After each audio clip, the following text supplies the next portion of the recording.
Good evening to all. Today I'll be taking yet another topic from recent advances, hematology, third part, and that is secondary leukemia.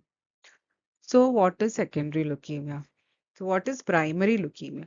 Primary leukemia is the one which arises from genetic mutations in any patient's body. Okay, so secondary leukemia is a case when a patient has already had a leukemia or any other malignancy or maybe some autoimmune disorder and for which then later on he undertook treatment and then you are developing a leukemia because of the treatment or the further mutations, then you call it secondary leukemia. Okay.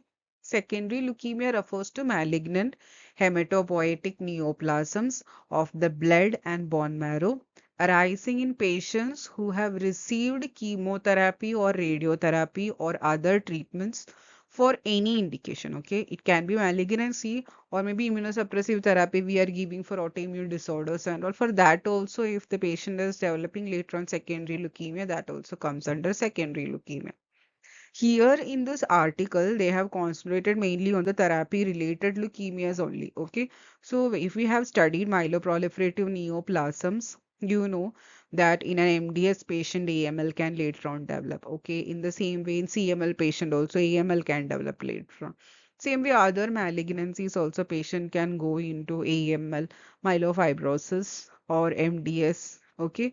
These myeloproliferative neoplasms, mainly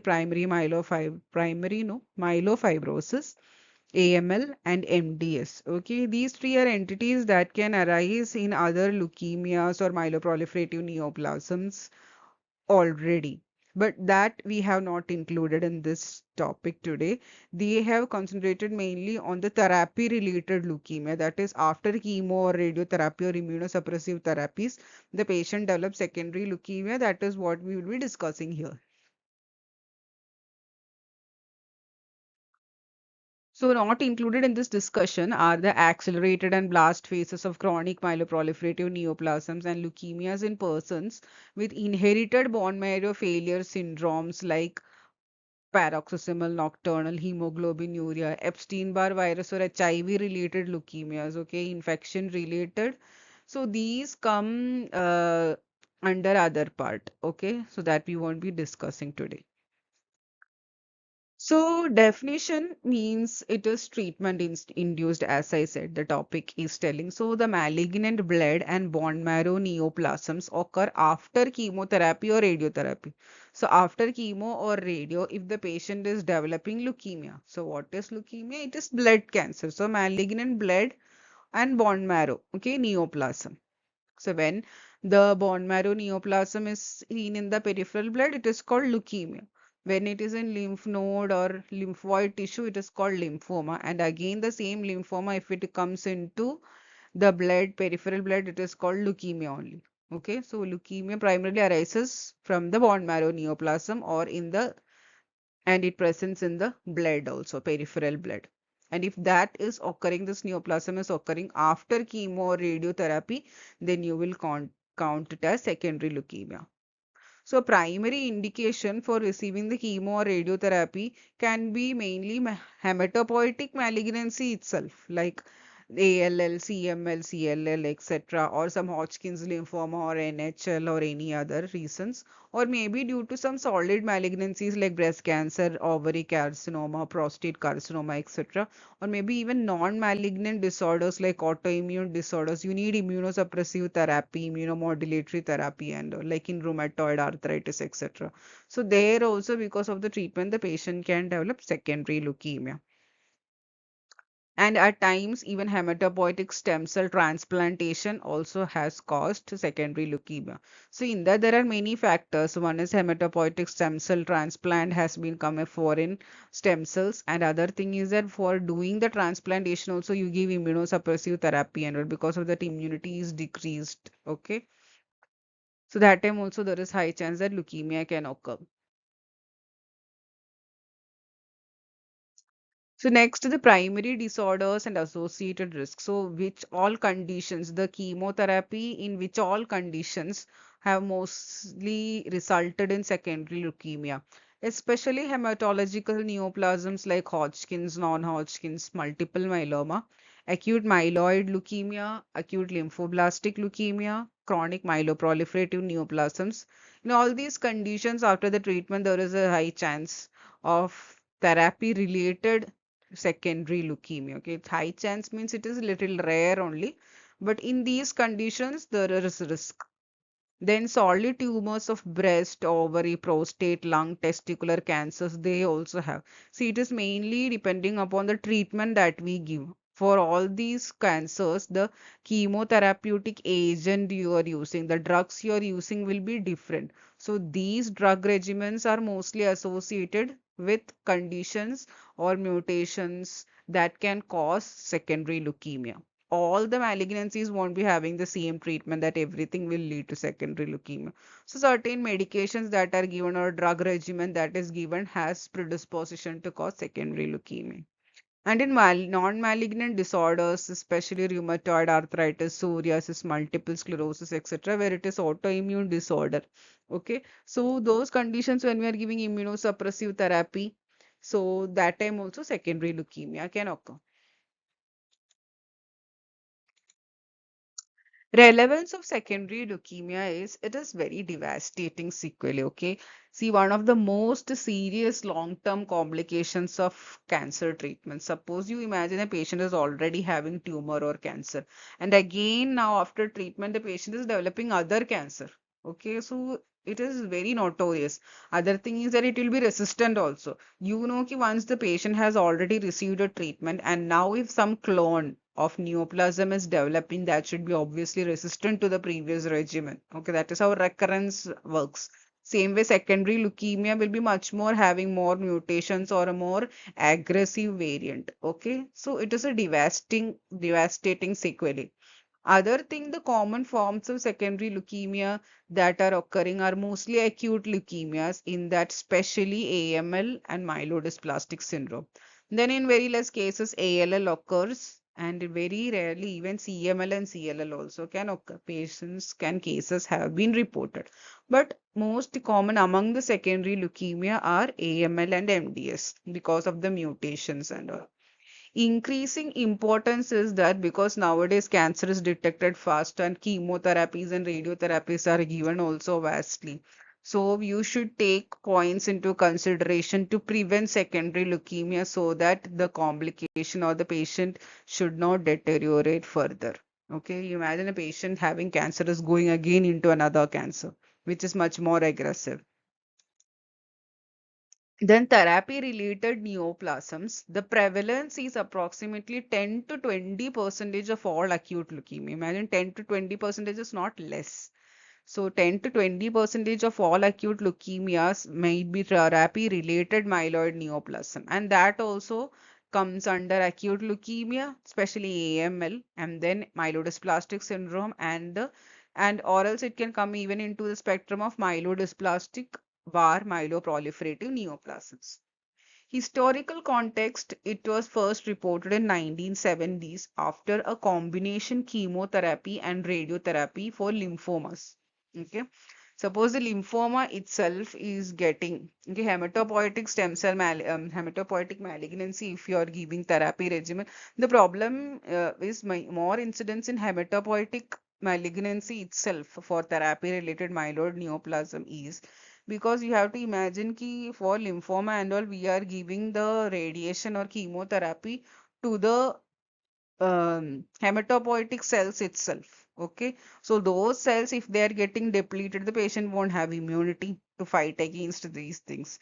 And the bone marrow and all, especially if they are closely in approximation, even you're decreasing the hematopoietic stem cells and giving mutation because of chemo and radiation to the same area where the hematopoietic stem cells are there. So where hematopoietic malignancy is there, the more the patient can have risk of therapy related secondary leukemia. Risk factors, latency period, and clinical manifestations vary by cytotoxic drug and dose. So, therapy related leukemia is very important ki which drug you are giving for chemotherapy. Other thing is that how much dose of drug is given and what intensity and what duration you are giving. That all depends on giving a risk factor of therapy related myeloid neoplasms. Etiology of TAML and TMDS, that is therapy related. Okay, so the most notorious drugs that we have studied or researched is alkylating agents which contains busulfan, cyclophosphamide, chlorambucil are classical examples that has caused therapy-related leukemia and myelodysplastic syndrome and neoplasms. Topoisomerase 2 inhibitors like etoposide, guanorubicin, methoxy, mitoxantrone are also implicated, and other drugs like antimetabolites, platinum-based agents like cisplatin, and granulocyte CSF called that is colony stimulating factors that we give after hematopoietic stem cell transplantation and all, or after chemotherapy to regenerate the hematopoietic stem cells. They can also increase the risk of therapy related leukemia. Okay, so these are the drugs that are notorious to cause therapy related malignant neoplasms of hematopoietic stem cells. And then pathogenesis of TAML or TMDS, there are two types of genetic lesions that incorporate in leukemogenesis. Okay, means in de novo AML and MDS also these pathways are affected. Like in class 1 mutations, they come under the pathway of RAS, BRAF, MEK, and ERK. Class 2 mutations come under P53. Okay, so these de novo mutations can also cause after chemotherapy and radiotherapy and then cause therapy related or secondary leukemia. Okay, because it was the mutation was caused after the chemo or radio, now it will be called secondary leukemia. And then alkylating agents like what I said, the examples, they can induce centromeric chromosomal breakage. Okay, centromere is in the center of the chromosome. There can be breakage, and that can lead to complex karyotypes, especially affecting the chromosome 7 and 5. Okay, you should remember chromosome 7 and 5 are much more common and implicated in therapy-related secondary leukemia. In that also the aberrations are monosomy 7 or 7 long arm, that is Q deletion, long arm of 7 deletion or monosomy 7, and it is mostly associated with RAS or P53 mutation. And there can be also monosomy 5 or long arm of chromosome 5 deletion, and which is mostly associated with P53 mutation also. Topoisomerase 2 inhibitors, they prevent religation of DNA. Okay, so religation of DNA and stabilize the topoisomerase DNA complex, facilitating crossover recombination of non-homologous DNA strands. So topoisomerase inhibitors, they help in the DNA strands breakage conditions. So when they are inhibited, they when they are used, they can cause balanced translocations. Okay, see something it is related to crossover and recombination of DNA is happening already. So if these inhibitors are used, they can cause balanced translocations, which are often involving MLL gene 11th chromosome or FLT3 mutation or even PML RARA mutation. This is already translocation. You can, as you see, PML RARA. Okay.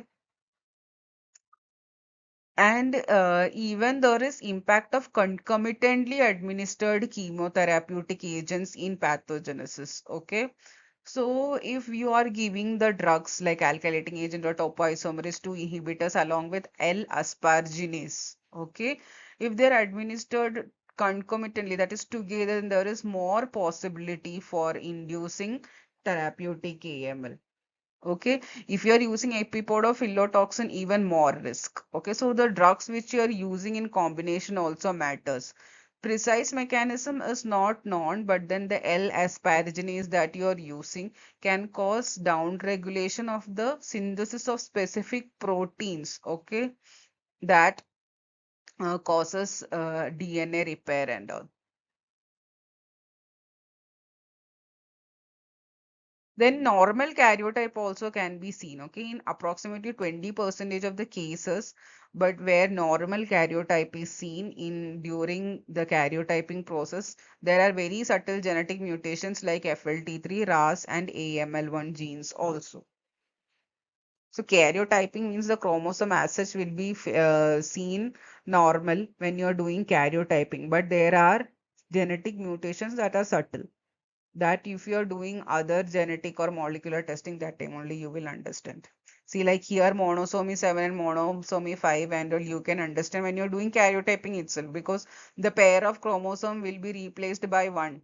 Okay, usually our chromosomes are seen in pair, it will be only single. Okay, that is why we are calling normal karyotype, that all the chromosomes are present, but then the genes have been mutated.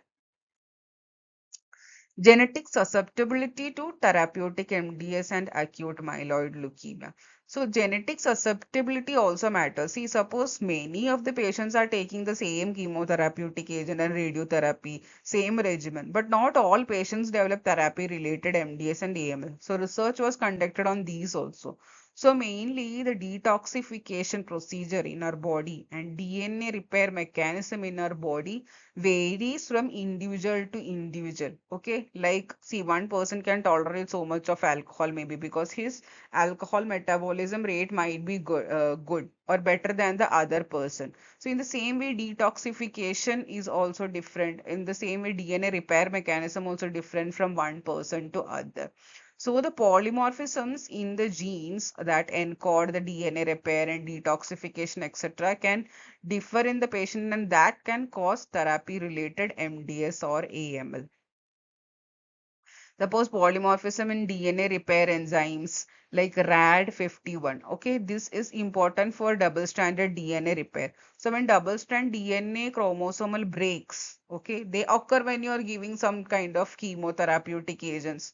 But if RAD51 is there, that DNA chromosomal breaks will be repaired. But suppose a patient or a person has less of RAD51 because of the genetic polymorphism, he is producing less of this one, then he won't repair so much. So that mutations or breaks will stay like that, and that can induce therapy related MDS or AML. And other pathways are nucleotide excision repair pathway in that XPD gene. Okay, XPD gene stands for xeroderma pigmentosum complementation group D gene. Okay, if this gene is also associated with high risk of cytogenetic changes like chromosome 5 and 7 aberrations and all. So if there is some mutation or alteration in this gene, that can also lead to therapy related AML. And other mechanism is DNA mismatch repair gene mechanism will be different in different persons, and that can also contribute additionally to the chemotherapeutic pathology. Then detoxification. You know, in a body, detoxification is mainly done by cytochrome P450 enzymes. And then other enzymes that contribute for detoxification are phase 2 enzymes. Okay, when you're studying first chapter in Robbins, you know that there is free radical mechanism, okay, free radical curbing mechanism. So in that, many enzymes like NADPH quinone oxidoreductase, okay, which you must not have been studied, but this is also there in the pathway. Then glutathione as transferase, okay. So these enzymes which are important in free radical mechanisms are important here also because they are important for detoxification. So when these chemotherapy and radiotherapy is also given, these free radicals and all can be increased. So when this is happening, if the patient is already having less of these enzymes because of genetic polymorphism, that patient has more predilection or risk to get therapy related AML or MDS. Host factors is the same, that is individual predisposition, that individual to individual that varies ki what the patient has capacity to detoxify or DNA repair and how much tolerance he has to the cytotoxic or chemotherapeutic or radiotherapeutic agent. Next is pathological features of TAML and TMDS. See, WHO classification may all the TAML, TMDS and all are classified under therapy related myeloid neoplasm. Morphology is almost same like AML, you know, you will get myeloblasts. which should be more than 20 percentage ideally. And then TMDS, you will get cytopenias in the peripheral smear, and in bone marrow, you will get trilineage or double lineage hyperplasia, and even dysplasia also. There is dyserythropoiesis, dysmyelopoiesis, or dysmegakaryopoiesis and all. So that is how you diagnose. It is the same in here also. In immunophenotype, if you're doing IHC and seeing, they are also same as the not normal, all the main cancers like AML and MDS without even secondary primary. How do you diagnose? In the same way, they will also have like that aberrations in the expression of CD markers and all. One thing is that here also blast shows CD44 positivity. Genetic pathways over 90% show abnormal karyotypes. I said mostly which is involving chromosome 5 and 7. Okay. Otherwise, they can have other mutations like MLL gene, balance translocation, FLT3 mutations, or maybe 20% can have normal karyotype also with subtle genetic mutations. So, almost coming to the end of this topic. Now, what is the treatment and outcome of the secondary AML? You know, it is already secondary, so it is very poor prognosis, generally poorer than the de novo or primary AML because of the refractoriness. That is, the patient has already received all these therapies, and if a clone or neoplastic clone should proliferate even after the treatment, it should be obviously resistant to the first treatment, and the patient will be have low tolerance because he has already undergone all these chemotherapy and radiotherapy, and also the body is not tolerating, won't be tolerating too much of again more of regimens. Okay, so, unfortunately, therapy related leukemia is a terminal disease almost. So, it is life threatening nature. So, because of these failure of normal hematopoiesis, because already you have given chemo radiation, because of that normal hematopoietic stem cell, the bone marrow itself is decreased. Okay. So, the patient cannot regenerate also much. One is because the patient is having leukemia, also because of that bone marrow failure will come. So there is now no space to generate hematopoietic cells also normally. So maybe you will have to give only supportive chemotherapy, and that is the only thing possible. So the management is also complex because primary cancer is can recur now because now you already have two type of tumors. So if you are giving one, will whether it will be affecting the other or whether it will increase the other also you have to consider, because now AML is occurring or MDS is occurring, because of that patient will be more debilitating and you cannot give further chemotherapy to the primary cancer, and because of that that primary cancer also can increase. Okay, along with the AML and MDS. So you have to have a tailored approach for each case. Like treatment algorithm depends on how the patient's performance is, that how much tolerance again he has to further chemo radiation, or how much age, if the patient is young or old age, or if he is having comorbidities like diabetes or other autoimmune disorders, and how the karyotype or genetic alterations are there, depending on the type of genetic alterations that has caused primary cancer and secondary AML or MDS. Based on that, you will have to choose the treatments. So proposed treatment algorithm is like this. Like that is also based on the performance status, age, and all which I said. So clinically and lab diagnosis, if it is therapy related MDS or AML, you have to see whether the patient's performance status is poor. Like he's already has taken so much of therapy and all, and now he is not at all tolerant to the therapy, and all the mutations that has been found associated with this therapy related AML is also like really bad that you cannot do much, then you will have to do only supportive care.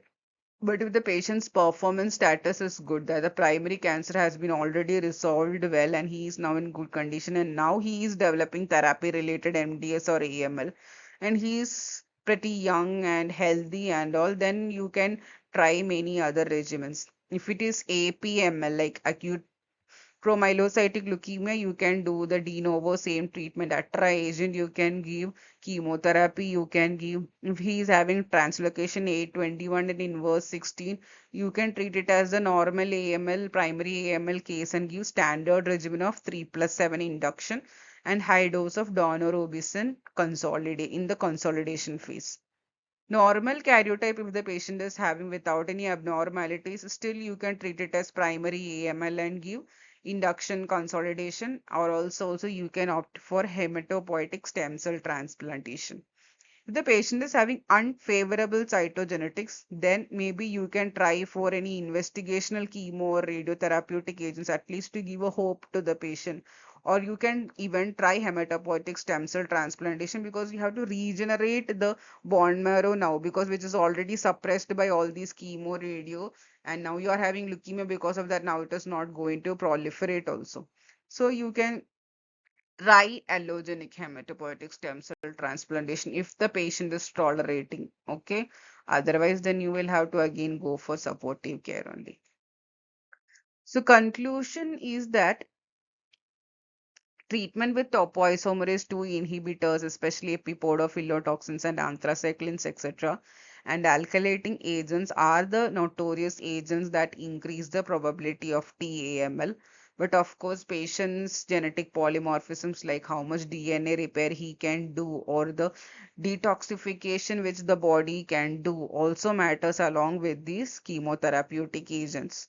Probability of therapy related AML can be reduced. Okay, we can reduce the incidence or risk of therapy related AML or MDS if you can reduce the dose of the uh, drug you are giving, or give in a proper interval, so that if the patient is having more susceptibility, you can decrease the risk factor. Okay, so concomitant administered drug, the administrating schedule of the drug and host characteristics you have to consider and have a tailored approach, okay, to even prevent the disease.